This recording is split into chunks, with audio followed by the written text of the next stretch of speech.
नमस्कार दोस्तों, the positive vibes में आपका स्वागत है। मैं हूं विवेक चतुर्वेदी।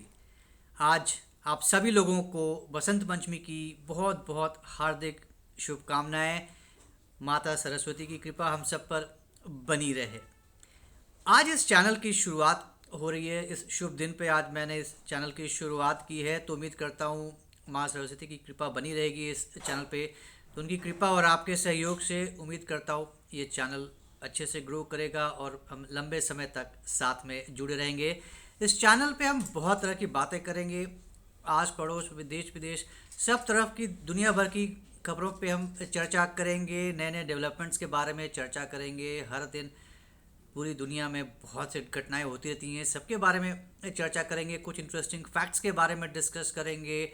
नो कुछ चटपटी बातें भी डिस्कस करेंगे, not to make it too monotonous और बोरिंग। तो हर तरह की खबरें हम डिस्कस करेंगे ताकि इस चैनल को देखने में आपको मज़ा आए और फिर आप लंबे समय तक इसके साथ जुड़े रहें। चलिए शुरुआत करते हैं बांग्लादेश के साथ। आज के डेट में तो इससे ज़्यादा ट्रेंडिंग खबर और नहीं हो सकती, राइट। बहुत सारी चर्चा हम करने देखे हैं, सुने हैं। रोज़ कुछ ना कुछ बड़े बड़ी चीज़ें होती रहती हैं। हमें ठान लिया है बांग्लादेशियों ने कि हमारा बस एक ही लक्ष्य है, खुराफात। हम हर दिन कुछ ना कुछ नया खुराफात करेंगे, अपने पड़ोसी देश को किसी न किसी तरीके से तंग करते रहेंगे, भले ही औकात कुछ भी ना हो फिर भी, राइट। अब इंडिया के आगे बांग्लादेश की क्या औकात है, ना मुझे बताने की ज़रूरत है और ना ही आपको सोचने की ज़रूरत है। हर किसी को अब पता है, राइट। और जो हमारे चचा यूनुस हैं, यूनुस चचा, वो तो खैर जब से आए हैं शायद ही कोई अच्छी खबर आई हो बांग्लादेश की तरफ से। अपने देश का तो बंटाधार किया ही किया है उन्होंने। आई मीन अच्छे से रगड़ कर रख दिया है अपने देश को, कहाँ से कहाँ पहुँचा दिया, बिल्कुल गर्त में पहुँच गया बांग्लादेश आज की डेट में। और उन्हें कोई कसर नहीं छोड़ी है इंडिया को भी तंग करने की। हर वक्त सिर्फ खुराफात घूमता रहता है दिमाग में। आई मीन अभी अभी गए थे वो वर्ल्ड इकोनॉमिक फोरम में पार्टिसिपेट करने के लिए, डावोस गए थे स्विट्जरलैंड। और सो कॉल्ड बहुत ही फ्रूटफुल रहा उनका ये विजिट।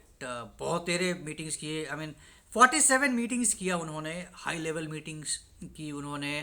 प्रेसिडेंट्स और प्राइम मिनिस्टर्स के साथ उन्होंने मुलाकातें की। जर्मन चांसलर से मिले वो, थाईलैंड के प्राइम मिनिस्टर से मिले, मलेशियन प्राइम मिनिस्टर से मिले, तिमोर लेस्टे के प्रेसिडेंट से मिले, फिनलैंड के प्रेसिडेंट से मिले, यूएन सेक्रेटरी जनरल से भी मिले। अपार्ट फ्रॉम देम बड़े बड़े सीईओज जो मल्टीनेशनल थे उनके सीईओज से मिले और बहुत भी हाई लेवल डिग्निटरीज से मिले। तो 47 is not a small number. तो आई मीन टेक्निकली स्पीकिंग काफ़ी अच्छा ट्रिप रहा, काफ़ी फ्रूटफुल रहा। भी इतने सारे मीटिंग्स हुए तो कुछ ना कुछ तो अच्छा पॉजिटिव निकल के आना था और आया भी।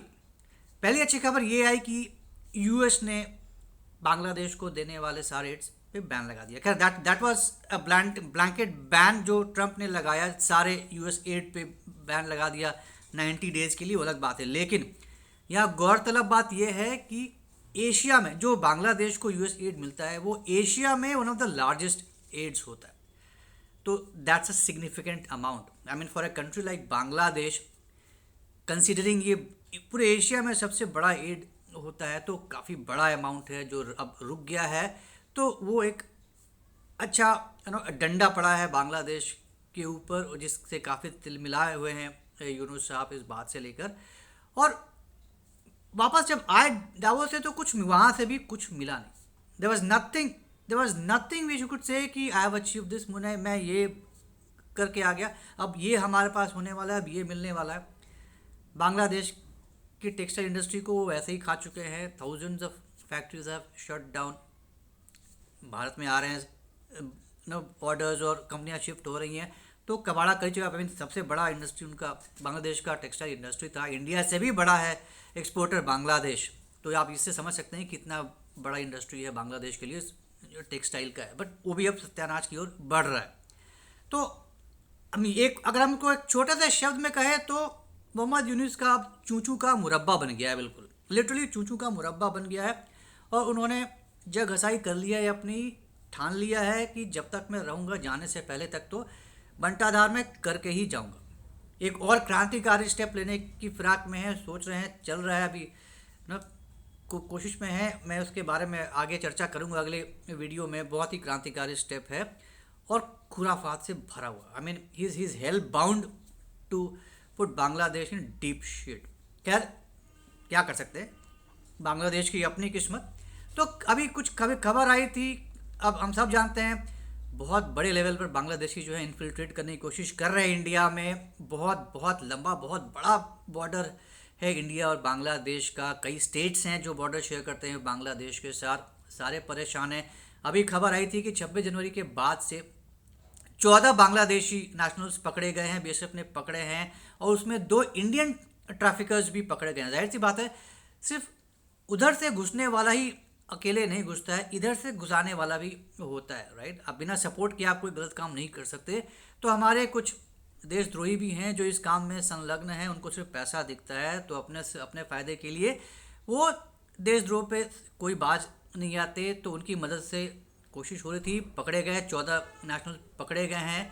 और ठीक है, बहुत ऐसा कोई बहुत बड़ा नंबर नहीं है, लेकिन ये करीब करीब हर दिन की घटना बन चुकी है। रोज़ वो कोशिश करते हैं।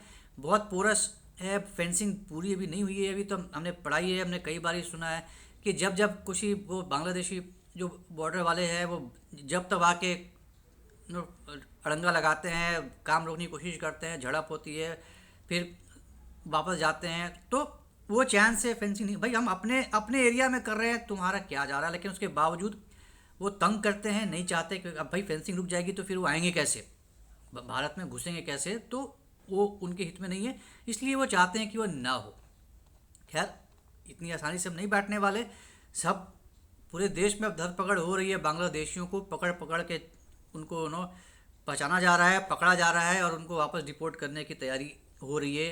तरह तरह की खबरें आती रहती हैं, राइट। लेकिन इन सारे जो इन्फिल्ट्रेशन हो रही हैं, जो फेंसिंग रो है, जो भी लड़ाई झगड़ा चल रहा है, प्रॉब्लम्स चल रही हैं, अब एक खबर आई है कि हाई लेवल मीटिंग होने वाली है दोनों बॉर्डर सिक्योरिटी ऑफिशियल्स की, इंडिया और बांग्लादेश दोनों। आई मीन काफ़ी बड़ी सीनियर मीटिंग है ये। डायरेक्टर जनरल लेवल की ये मीटिंग होने वाली है 17 से 20 फरवरी को। तो काफ़ी कुछ डिस्कस किया जाएगा। ये सारा जो कुछ गड़बड़ घोटाला हो रहा है, जो परेशानियाँ हो रही हैं, जो इन्फिल्ट्रेशन हो रही हैं, जो गंद मचा रखा है बांग्लादेशियों ने, उन सब पे चर्चा होगी। क्या क्या डिस्प्यूट्स हो रही हैं बॉर्डर पे, कभी ये रोकना, कभी वो झगड़ा, कभी ये दिस दैट, तो सब कुछ ये डिस्कशन होगा। और इन सबको सुधारने का, इन सब का सोल्यूशंस क्या होगा, उसके ऊपर भी विस्तार में चर्चा होगी। अच्छी खासे 17 से 20 तक का है, तो काफ़ी कुछ डिस्कस किया जाएगा। तो लेट्स होप कुछ अच्छा पॉजिटिव निकल कर आए और थोड़ा बांग्लादेश इससे बाज आए कि रोज रोज हरकतें ना करें, क्योंकि वो पिट रहे हैं, मारे जा रहे हैं, और उनके साथ तो ऑब्वियसली कोई अच्छा नहीं होगा जो ये हरकतें कर रहे हैं। एक और खबर आई थी कि जो बीएसएफ ने है, जो बॉर्डर स्टेट्स हैं इंडिया के, उनको एक डायरेक्टिव दिया है, वहाँ के फार्मर्स को, जो बॉर्डरिंग स्टेट्स के फार्मर्स हैं, उनके लिए एक डायरेक्टिव दिया था बीएसएफ ने कि आप ज़्यादा ऊंचे लंबे होने वाले आप क्रॉप्स को ना लगाएं।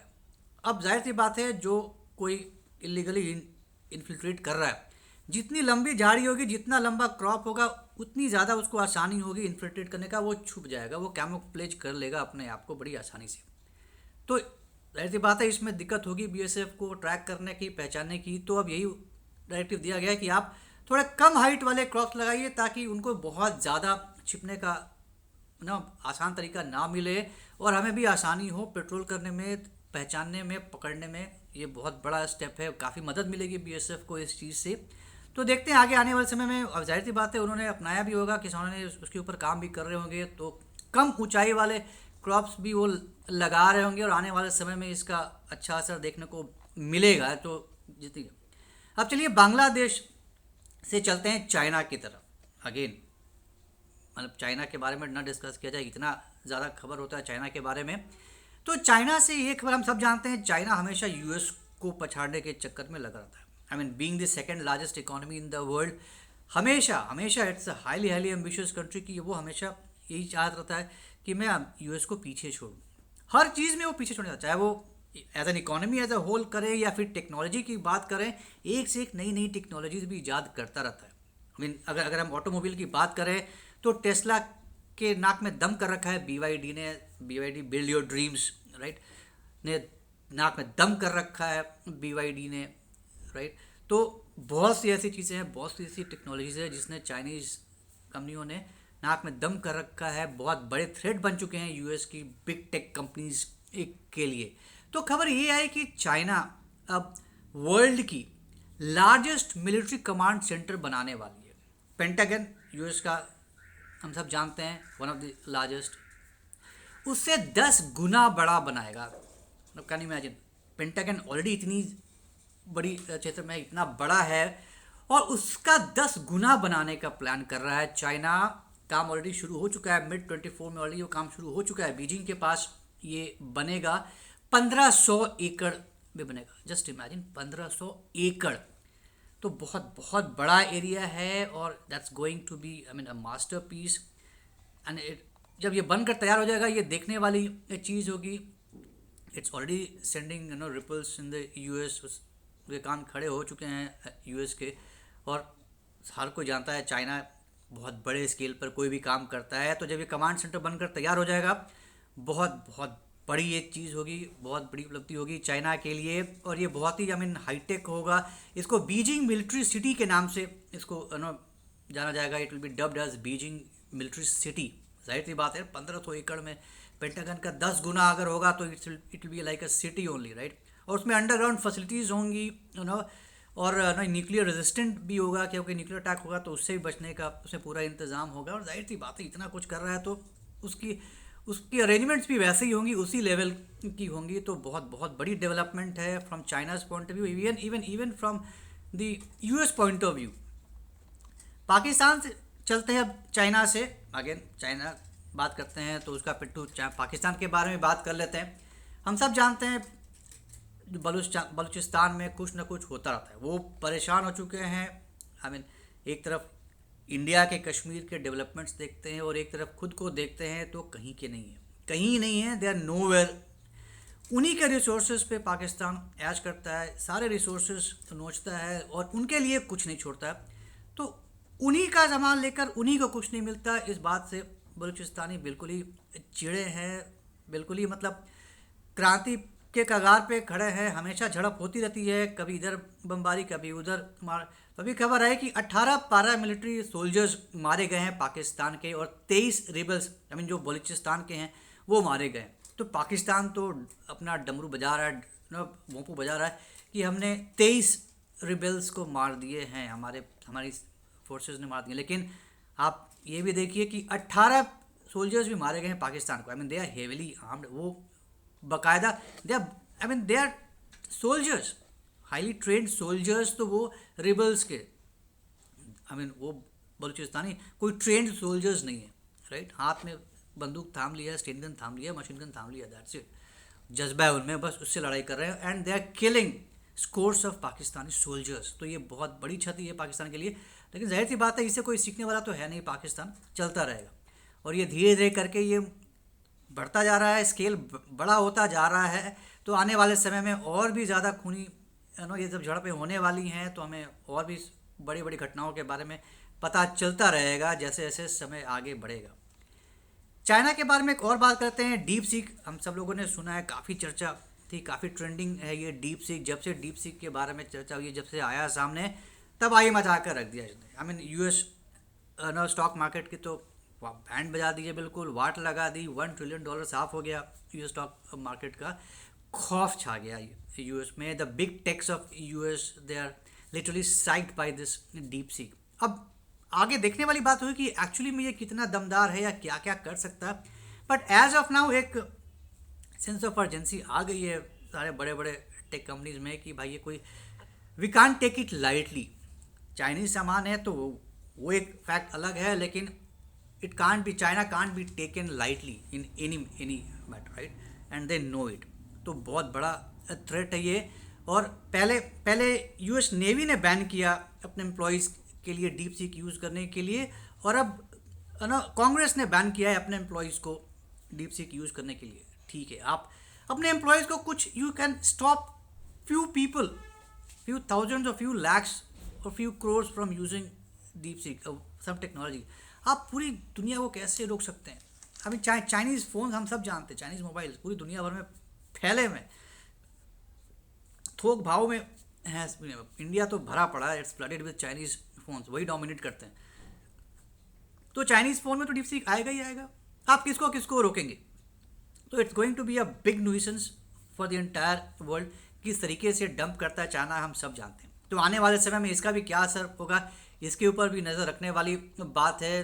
टेक्नोलॉजी है, टेक्नोलॉजी हर दिन बदलती है, तो देखना होगा कि इसका काउंटर क्या आता है, इसको और कैसे काउंटर किया जा सकता है, क्या क्या स्टेप्स लेती हैं यूएस गवर्नमेंट या फिर और भी दूसरे गवर्नमेंट्स। इंडिया भी सतर्क है, राइट।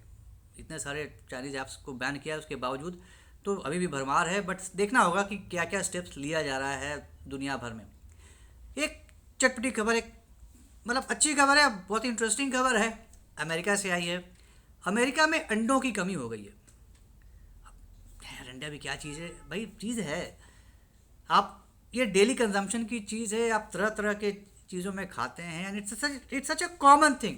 कई बार आपको हद से ज़्यादा कॉमन चीज़ों के बारे में भी सोच के लगता है कि इतना छोटा सा चीज़ क्या कहना, लेकिन जब उसकी कमी हो जाती है या फिर कुछ मेजर प्रॉब्लम आ जाती है बहुत परेशानी होती है। और अभी इस समय अमेरिका में यही हो रहा है, अंडों की कमी हो गई है। और रीज़न ये है कि millions of chickens have been culled, उनको मार दिया गया है।